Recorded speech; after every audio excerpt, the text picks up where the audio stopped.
At a time when YouTube has been demonetizing queer content and Twitter has been blocking trans users right, left and centre, I thought this would be a good time to bring up decentralized social networks, specifically Mastodon, because that's the one I'm on and it's the one I know most about. Mastodon is the first social network that I became properly active on. I think it's very important, very good and very difficult to get your head around if you're not actually on it. I mean, I don't know about anyone else, but when I hear Mastodon is a decentralized alternative to Twitter comprising of individually run instances with the ability to communicate or federate with each other as well as other networks across the Fediverse, it doesn't exactly make me think, oh yeah, that sounds straightforward, let's jump in. So I'm not going to get into the technicalities of Mastodon.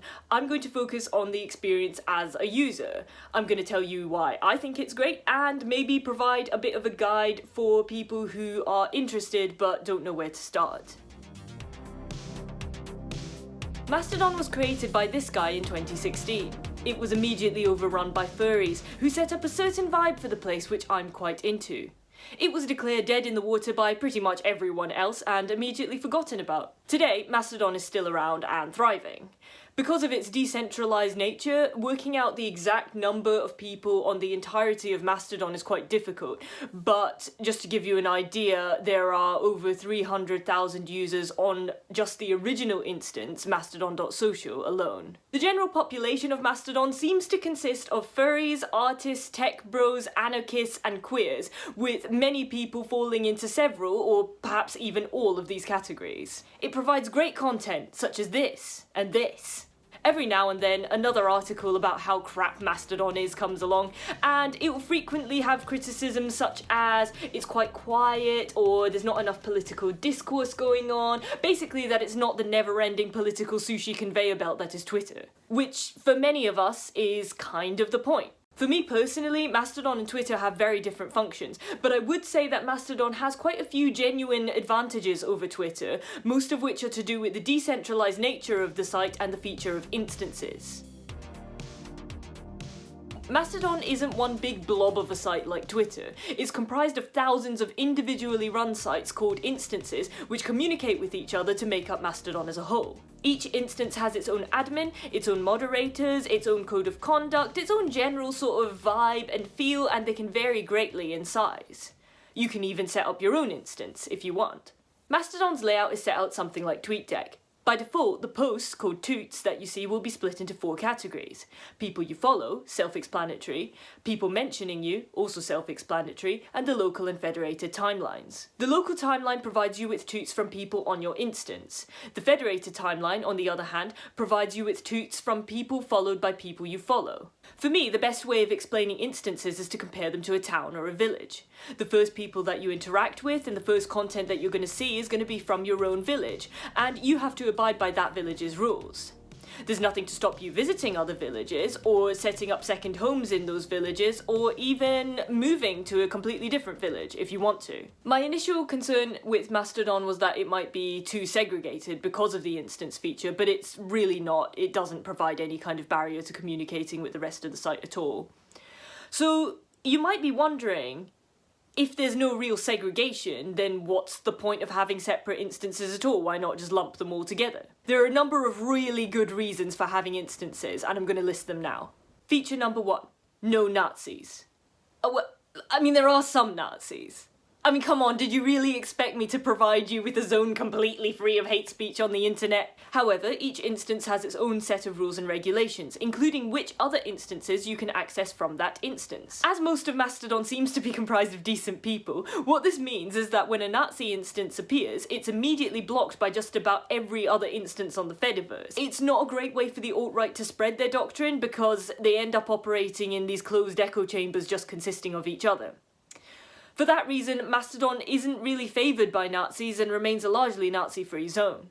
Now, before anyone starts going, oh, Mastodon silences free speech, you can make your own Nazi instances if you like, talk as much racist and transphobic bullshit as you want to, just don't be surprised when the rest of the instances don't want to hear about it. You can have your free speech, we just don't have to have it on our platforms. If only more people outside of Mastodon were aware of that.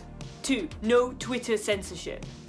Twitter doesn't exactly have a great reputation for treating LGBT people well. It has a tendency to ignore actual hate speech and instead punish people speaking up for things like trans rights and racial equality. It's not based on facts at all, but rather just the intentions of whoever's at the top of the Twitter pyramid. Because trans rights are still considered a topic that's up for debate by people who don't even consider themselves alt-right, I have no trouble believing that any pretense of objectivity is just a veil for a transphobic agenda. Needless to say, on Mastodon, you won't get penalised for calling a TERF a TERF. Due to being comprised of individual interlocking instances rather than one big pyramid, it's not possible for rich, powerful wankers to monopolise Mastodon in the same way as they can other platforms. Again, the other instances will just shut hate speech out. If your instance admin starts being a racist edgelord, just migrate away to one of the other thousands of instances available on the Fediverse. 3. Humanity and genuine connection.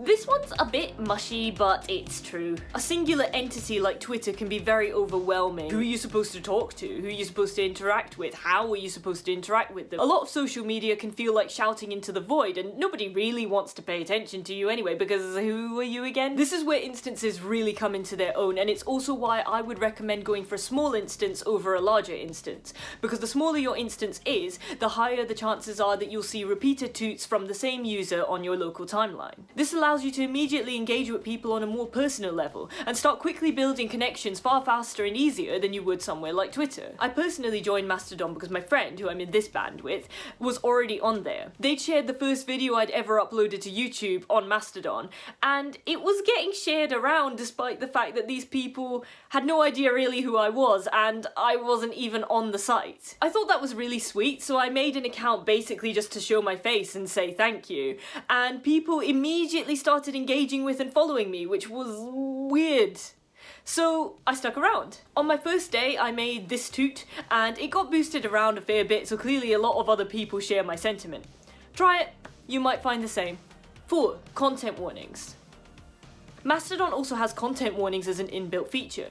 If you think anything you're saying should have a content warning on it, then just click that option and your post will be hidden apart from the content warning unless people choose to expand it.